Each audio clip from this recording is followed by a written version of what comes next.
A dozen homes up in flames as the Pine Haven fire sweeps across West Reno. Even though there's literally snow on the ground in some areas, a wind-driven fire like that is almost impossible to stop. Evacuations still in place tonight, but firefighters find a way to stop the fire in its tracks. And those winds are still blustery around the region. When they'll finally let up, I've got to look at this storm and the impact we're feeling around the region. This is News 4 at 11 on your side. Hey, good evening. I'm Janae Ryan. Thanks for staying with News 4 tonight. We do continue our fire coverage now. We spent hours earlier this evening, and now we've got the updates. Several broke out in our area today. We start with a devastating wildfire destroying homes in the Collin Ranch area. Here's a map showing just where the Pine Haven fire is burning. Crews stopped the fire from growing, and they did set a perimeter of about 1,200 acres. Governor Steve Sisolak, Washoe County officials, and the mayor of Reno all declaring a state of emergency because of the Pine Haven fire. It started around 1 this afternoon.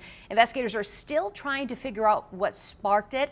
It doesn't seem like it hurt anyone. Right now, crews are watching for spot fires tonight.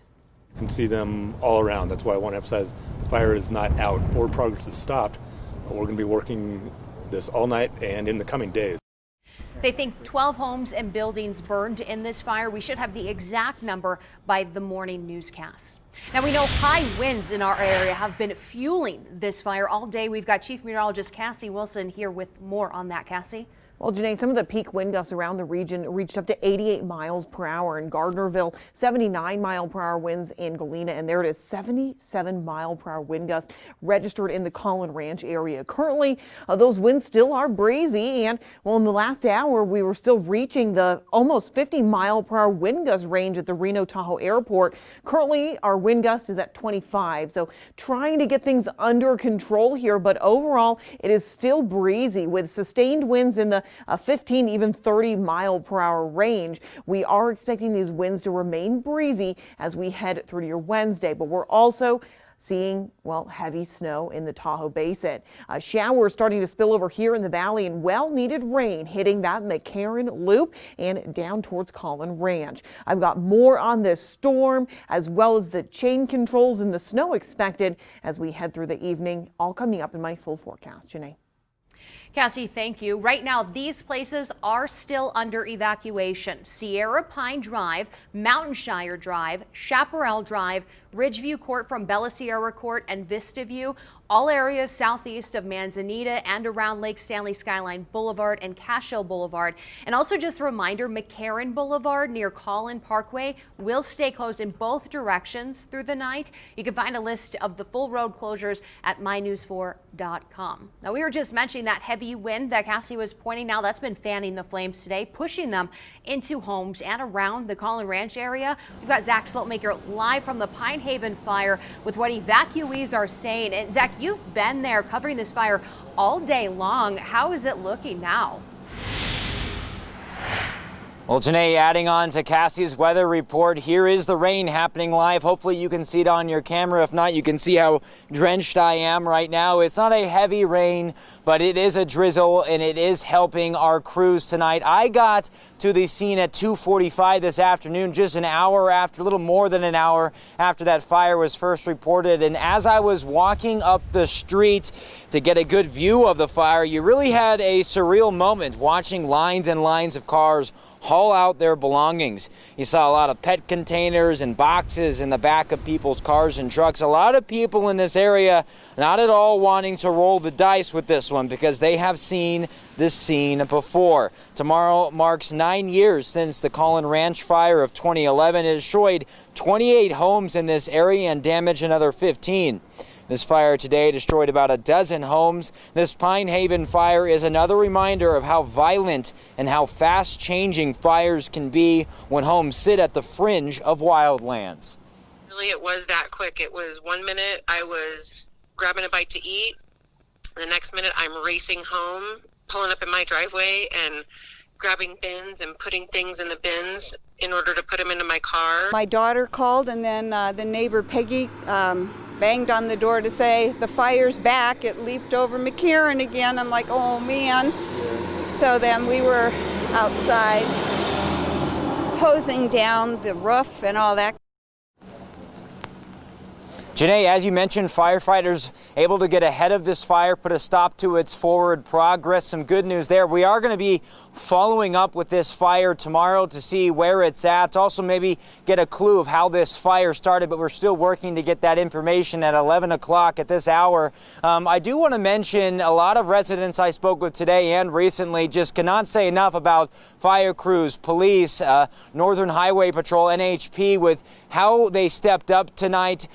Just a quick story. We're driving in here. We hear an alarm from a house. We're thinking, what's going on? And at that front door is a Reno Police Department officer checking in on that alarm. So all the agencies in our area stepping up for our community night, making sure that tonight that these homes are not left unchecked for anyone trying to take advantage of this situation. Live in Collin Ranch, Zach Slopemaker, News 4 on your side. Zach, thank you for all your reporting today and keeping us up to date for hours on that fire. Now, the evacuation center set up at the Washoe County Senior Center in Reno now closed for the night. So far, they say they've helped 17 people with food and lodging.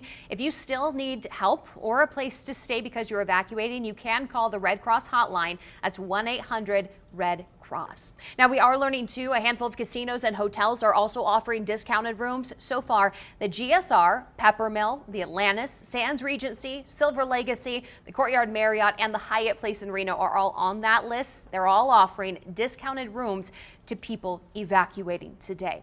Now, because of this fire, all classes at Collin Ranch Elementary School, Swope Middle School, and Reno High are canceled tomorrow. The school buildings will be closed and no classes will be held online or in person. Again, that's for Collin Ranch Elementary, Swope Middle School, and Reno High School. Now, this fire we're talking about is not the only wildfire we're dealing with today. They've been popping up all around our region. Here's a wider view of the fires we've been seeing. Look at this map.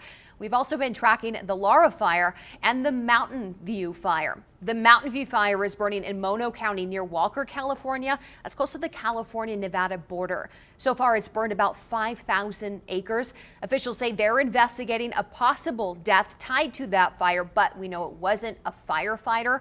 The Mono County Sheriff's Office says a mandatory evacuation order is in effect for Colville, Walker, and Topaz. The US 395 is closed from Bridgeport to the Nevada state line because of this. Now, there is a temporary evacuation point at the Carson Valley Inn for people fleeing the Mountain View fire. That's located along 1627 on US 395 in Minden.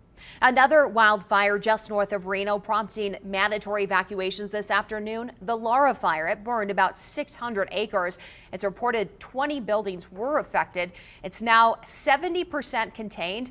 Plumas County Sheriff's Office tells News 4 people in the Chilkoot and Vinton area evacuated, but they have been able to go back. They were lifted. US 395 in that area also back open. I-80 is back open too after another wildfire broke out on both sides of I-80 westbound. Check this out. Fire officials say it started near the Derby Dam exit between Fernley and Sparks. You can see it was burning literally right off the highway. You can see it on the guardrails there. It burned about 15 acres. No word yet on what sparked those flames. 5 people are displaced tonight after a house fire broke out at a Sparks duplex this morning. It happened at a home on the 1000 block of Holham Way just after 8 o'clock. Firefighters say everyone was out of the home by the time they got there. 4 people were treated for smoke inhalation, and they're still investigating what started this fire.